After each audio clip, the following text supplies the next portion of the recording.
Oh, sorry, bad nerves. What do I recommend for bad nerves? No, you don't want relaxing music or ADHD music. No, ABCD might be better. Well, what do I recommend for bad nerves? You may be shocked, but yeah, you probably will be. But Sad But True, I think it is by Metallica. Yeah, it's not on the best album, but yeah, the drum beat, that's very relaxing. Yeah, if you like Machine Guns, yeah, it does. It cures my nerves straight away.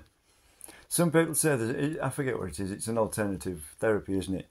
They use things to enhance, well, make the problem worse, so that it goes away. I don't know whether it works, but well, that's how our body's strengthened, isn't it? When you use your muscles, you get additional blood flow to your bones, so your bones repair or build fast. Well, they won't repair; they just build faster because there's more oxygen going into the bones and more calcium and all the stuff that your bones need, and it strengthens them.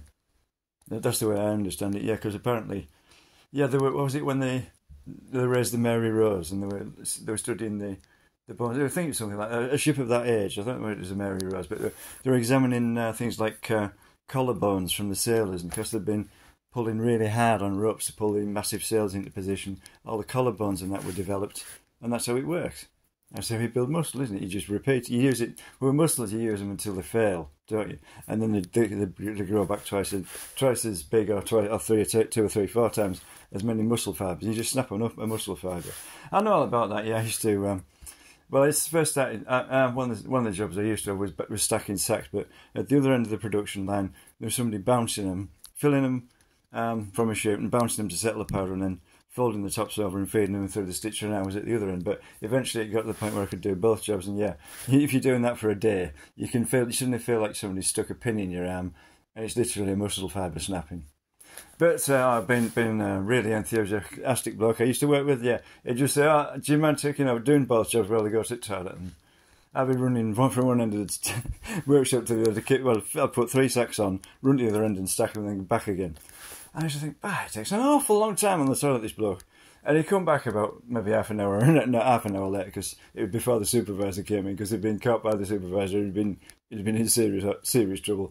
And it was usually half an hour, and he'd come back and say, I'm half a stone lighter now. And the thing was, he wasn't actually on the toilet. He was sat in the restroom picking the winners for the next day. I didn't know that. I was told that later.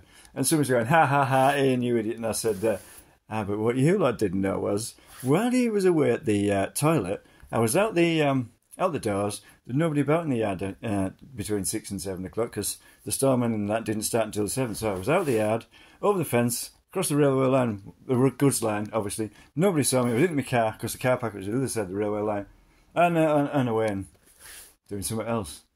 And this wise Alec or whatever said, "Yeah, idiot." That's the thing. He doesn't know whether I did or didn't. Wait, trespass on a railway line? Well, nobody caught me. And there was no CCTVs about then. 1985? No, there wasn't. I know I was a smart ass.